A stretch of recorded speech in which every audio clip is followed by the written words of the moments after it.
For 355, you can midpoint, midpoint, and then this is a 1. So if you offset a 1/2 inch and then a 1/2 inch, that's going to give you this line and this line.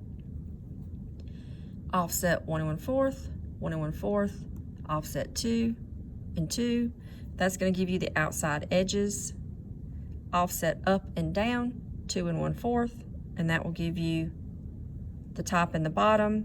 Then you can offset your rectangles and put in your angles. Now, this little line right here, that is just a dimension guideline to show you that this line and this line line up. So you won't put these on the actual drawing. After you have offset what you need and have put in the rectangles, you can delete those out.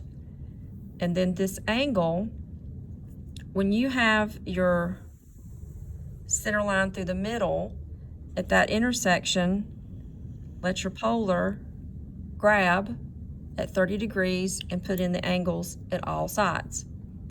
The thing about this one, when you try to dimension it, you don't have a line to grab onto to get this 30-degree angle. So on your dimension layer, just draw a little line, then put in your angled dimension, and your dimension line will cover up the line that you drew. So you can just leave it there, but make sure it's on the dimension layer. So these parts hopefully are getting easier as you go along. Just make sure you check your measurements. If your measurements are right and match your paper, then your drawing should be right.